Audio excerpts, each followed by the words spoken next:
Mes chers étudiants, salam alaikum wa rahmatullah. Euh, je vais essayer d'entamer avec vous un dernier diagramme, puisque, comme je vous ai promis, c'est une introduction que nous avons essayé de faire ensemble durant la série des vidéos que je vous ai présentées. Alors, bien sûr, il va rester encore d'autres diagrammes à étudier, mais pour vous, en tant que débutant, j'ai essayé de vous expliquer et de vous présenter les diagrammes les plus utilisés. Alors, on va finir, d'accord, notre série avec le diagramme d'activité. Et je vous ai prévenu de faire attention parce que il y a des gens qui font une sorte de confusion avec le diagramme d'état de transition que nous avons traité la dernière fois. Alors, le diagramme d'activité, donc voici le plan que nous allons voir ensemble. Je vais vous donner une description, l'analogie avec le diagramme d'état de transition. C'est quoi une activité? C'est quoi une transition? Parce que nous avons vu la transition dans le diagramme d'état de transition. Le nœud de décision, la barre de synchronisation, le couloir d'activité, flot d'objets. Et je vais vous donner des exemples ou bien des exercices à la fin. Alors, une activité définit un comportement. D'accord? Paramétré par un segment organisé d'unités dont les éléments simples sont les actions. Bon. Qu'est-ce que ça veut dire? Dans le diagramme d'activité, on met en évidence l'organisation des activités en représentant à la fois les comportements conditionnels et parallèles et le regroupement graphique des activités par objet. Bon. Souvent, ici, dans la première des choses, quand on va parler activité, bon, soit c'est une activité d'un objet, ou bien souvent, quand vous parlez d'un diagramme d'activité, alors vous parlez d'un diagramme d'activité, d'un cas d'utilisation, comme je vais vous montrer à la fin, avec un exemple. Mais faites très attention, ici, nous allons parler activité, et dans la leçon précédente, nous avons parlé de état. Donc, il faut faire la différence, surtout quand je vais commencer à vous montrer comment on schématise le diagramme d'activité. Donc là, il faut faire un petit peu attention. Alors, les diagrammes d'activité sont attachés à une catégorie de classes. Bon, vous pouvez prendre une classe, un ensemble de classes, et décrire le déroulement des activités de cette catégorie, d'accord? Ou bien parfois, sont assez semblables aux états de transition, mais une interprétation différente. Mais parfois, on peut schématiser avec un diagramme d'activité, un diagramme de cas d'utilisation. Donc, ce que nous faisons avec un diagramme de séquence, on peut le faire avec un diagramme de cas, avec un diagramme d'activité. Alors, où est-ce qu'il faut pas faire? Donc, ici, c'est la leçon de la leçon dernière. Donc, ici, comme vous voyez, regardez très bien. Nous, quand on a parlé de état, ici, état 1, et ici, c'est un autre état. Là, nous avons dit que ça, c'est une transition. D'accord? Mais rappelez-vous que à l'intérieur de l'état, nous avons vu que nous avons des méthodes. Nous avons des comportements. D'accord? Alors, ces comportements, c'est ce que nous allons appeler maintenant activité. Mais on va pas les schématiser à l'intérieur. Nous allons schématiser l'activité à l'extérieur. La notion d'état disparaît dans un diagramme d'activité. On ne s'intéresse qu'aux activités. On va plus s'intéresser à l'état de l'objet, ou bien à l'état d'une instance, d'une classe. Mais on va plutôt s'intéresser à l'activité. Donc, dans le rectangle ici, nous allons mentionner l'activité et le passage d'une activité à une autre aussi. Ici, ça va s'appeler une transition. Vous allez voir, on va utiliser des verbes parfois, nous avons des conditions, etc., etc. Donc c'est pour ça nous avons dit, ça ressemble un petit peu au diagramme d'état de transition, sauf que là, il faut que vous fassiez attention.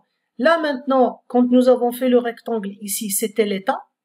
Et nous avions les valeurs de nos attributs à l'intérieur. Et quand on passe d'un état à un autre, il y a un changement d'état. Mais là, non. À l'intérieur, nous allons mentionner l'activité comme on va le voir dans quelques exemples. Alors, l'activité, c'est une étape particulière dans l'exécution d'un système. Oui. Le flot de contrôle. Ensemble d'actions réalisées par un objet. On va voir ça. reste dans l'activité jusqu'à ce que le traitement soit terminé. Alors, quand on va parler d'une activité, on va rester dans l'activité, on va pas bouger, d'accord? Tant que l'activité n'est pas achevée. Donc, on ne peut pas passer d'une activité à une autre que si l'activité A est finalisée, elle est achevée pour pouvoir passer à l'activité 2. Les activités peuvent imbriquer hiérarchiquement.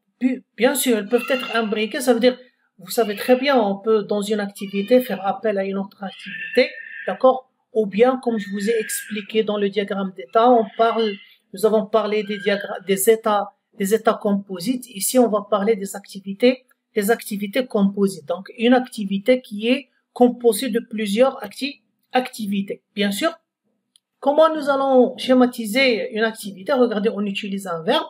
Ça, c'est un flot d'entrée. D'accord? Vous allez voir quels sont les éléments nécessaires en entrée pour exécuter l'activité. Ça, c'est l'activité. Et en sortie, nous avons un flot de contrôle. Qu'est-ce qu'on va envoyer à une autre activité pour qu'elle puisse s'exécuter. Alors, la transition, bon, ça ressemble un petit peu à la transition du diagramme d'état, puisque nous avons dit que la transition, elle se trouve entre un état 1 et un état 2. Donc, automatiquement, la transition, elle se trouve entre les deux. Et maintenant, l'activité, elle se trouve entre l'activité 1 et l'activité 2. Les transitions sont représentées par des flèches pleines qui connectent les activités entre elles. Vous allez voir, ça ressemble un petit peu au diagramme d'état. Elles sont déclenchées dès que l'activité source est terminée. Il est inutile d'indiquer un nom d'événement, donc c'est pas la peine. D'accord? Elle provoque automatiquement le début immédiat de la prochaine activité à déclencher, l'activité cible. Je vais vous montrer ça. Les transitions spécifient l'enchaînement des traitements et définissent le flot de contrôle. Si nous avons des tests ou des contrôles à faire, donc on va les schématiser au cours de la transition. D'accord? Maintenant, regardez, par exemple, ça c'est une transition, c'est une activité, et ça c'est une transition.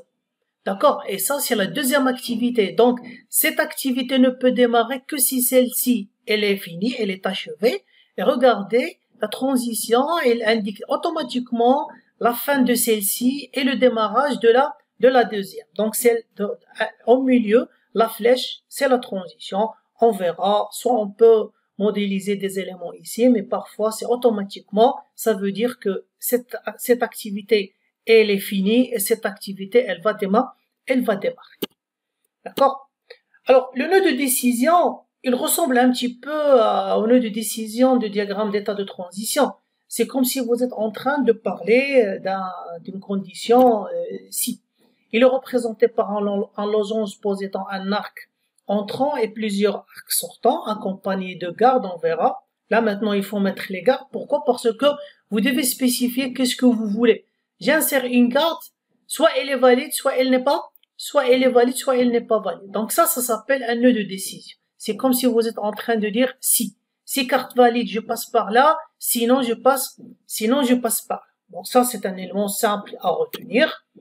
La barre de synchronisation, je vais vous montrer dans l'exemple. La barre de synchronisation permet d'ouvrir ou de fermer des branches parallèles au sein d'un flot d'exécution. Vous allez mieux comprendre avec l'exemple. D'accord?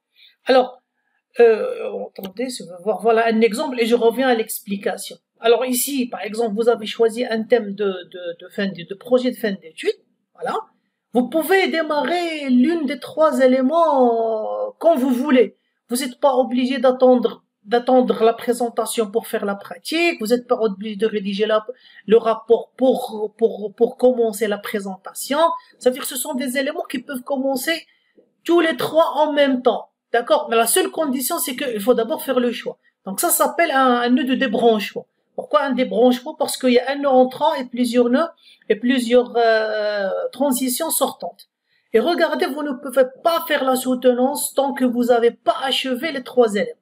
Il faut d'abord achever les trois éléments. Tous les trois éléments, vous n'êtes pas obligé de les achever en même temps. Mais si vous achevez les travaux pratiques, vous êtes obligé d'attendre le rapport. Si vous finissez le rapport, vous êtes obligé d'attendre de finir la présentation. Alors regardez là, ça s'appelle un nœud de fusion.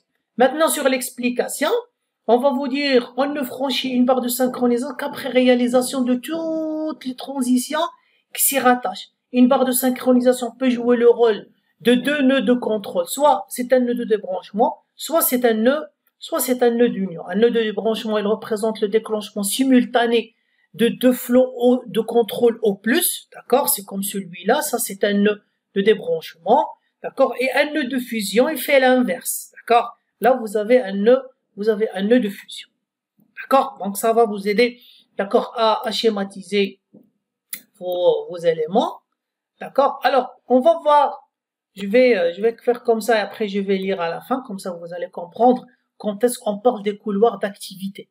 Donc, le couloir d'activité, ça veut dire on va ajouter à notre diagramme d'activité les acteurs. Et on va dire, tiens, cette activité, elle va se faire chez l'acteur X ou bien chez l'acteur Y. Cette activité, elle va se faire chez l'acteur X ou l'acteur Y. Par exemple, les acteurs que j'ai, c'est l'étudiant, la secrétaire et le service comptabilité. À deux, c'est les acteurs que vous avez en haut. Quand je vais demander le catalogue de formation, c'est l'étudiant qui va le demander. D'accord? C'est la secrétaire qui va demander la facture à l'étudiant. C'est le service de comptabilité qui va calculer les frais. D'accord? C'est l'étudiant qui va payer les frais d'inscription. Alors ici, ça va nous aider. On ne le fait pas toujours. Vous avez le choix entre deux types de diagrammes d'activité. Soit diagramme d'activité sans couloir ou bien un diagramme d'activité avec couloir. Le diagramme d'activité avec couloir, il permet en plus de spécifier que l'activité, elle va être exécutée chez tel acteur ou tel acteur ou tel acteur. Vous avez un exemple ici. Ça, ce n'est pas un diagramme d'activité avec couloir, il est sans couloir. Et là, nous avons repris le même exemple du distributeur de boissons. Alors ici, vous allez demander, donc ça c'est le démarrage, c'est le nœud de démarrage.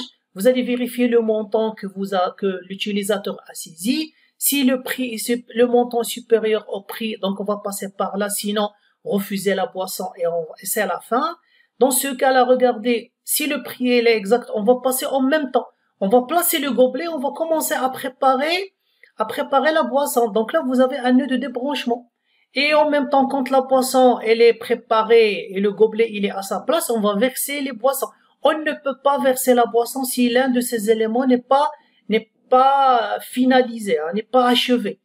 Bien sûr, vous avez une remarque ici, vous n'êtes pas obligé toujours, si vous avez un nœud de débranchement, d'avoir un nœud de synchronisation. Ce n'est pas une obligation, d'accord? D'accord? Ce n'est pas une obligation. Ça, ce sont des coïncidences. Une fois que vous avez versé la boisson, vous allez vérifier si le montant, il est OK, il n'y a pas de monnaie à rendre, donc fin de distribution. Sinon, vous allez rendre la monnaie, d'accord? Et on peut continuer, il est simplifié. On peut continuer, il va prendre le gobelet, etc., etc., etc. D'accord? Regardez, je veux attirer votre attention sur le fait que c'est comme si nous sommes en train de modéliser des éléments d'un diagramme de séquence, mais d'une autre façon. D'accord? Le contexte temporel des diagrammes de séquence n'est pas là, mais il y a une sorte de transition, de synchronisation. Regardez, on parle des verbes qui définissent des actions. Mes chers étudiants, voilà, comme je vous ai promis, donc si vous vous rappelez un simple exemple d'un guichet automatique bancaire, là vous avez un scénario nominal de retirer argent, d'accord? C'est qu'un système scénario nominal de retirer argent, regardez, vous avez un acteur porteur de carte, le système d'authentification, insérer la carte, demander code saisir code, on va demander l'autorisation à la banque du porteur de la carte, on va lui donner l'autorisation, on va demander un montant de retrait, il va saisir le montant de retrait, on lui demande est-ce qu'il veut un ticket, il va dire oui, on va lui donner sa carte, il récupère sa carte, on va lui donner les billets et les tickets et il prend le billet et le ticket. Donc ça c'est le scénario nominal de retirer argent. Et ce scénario nominal, il est représenté avec ce petit diagramme d'activité, d'accord? Si vous voyez ici, je vais un petit peu, voilà, je vais réduire un petit peu pour qu'on arrive à voir tout le contenu. Donc ça, c'est le démarrage. On va insérer la carte, on va vérifier la carte. Et si la carte, elle est non valide, donc c'est annuler la transaction. Si elle est valide, on va vérifier le code. Là, vous pouvez ajouter une autre activité liée saisir code. On va vérifier le code. Donc, on va tester si le code n'est pas OK, fin de transition. Donc, ça, c'est après 3 fois. Si c'est OK une ou deux fois, c'est pas OK une ou deux fois, on va revenir vers faire saisir et vérifier code. Si c'est OK, on va demander l'autorisation. Si l'autorisation est refusée, donc on va annuler la transaction.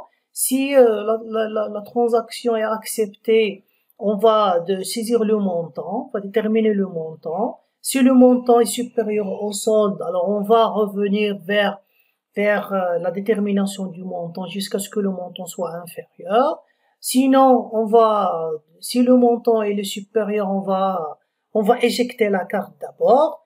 Alors, il faut, après 10 secondes, s'il récupère pas sa carte, fin de transaction. Si la carte elle est récupérée, donc on va éjecter les billets, on va éjecter le ticket. Une fois, il reprend les billets, d'accord. S'il les reprend pas, donc on va annuler la transaction. S'il récupère les billets et il prend son ticket, c'est la fin de notre cas nominal. C'est une représentation simplifiée de votre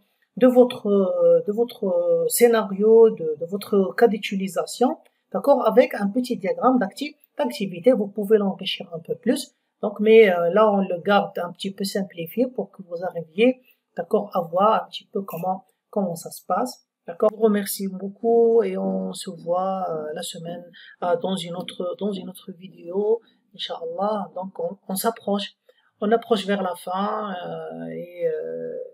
et j'espère que vous avez plus ou moins été attiré et ça a été un petit peu bénéfique pour vous et vous vous êtes initié, d'accord, dans l'utilisation et la modélisation des quelques diagrammes que nous avons fait ensemble. Merci encore une fois. Votre animateur Qasim Chadli vous souhaite une très bonne journée et à la prochaine.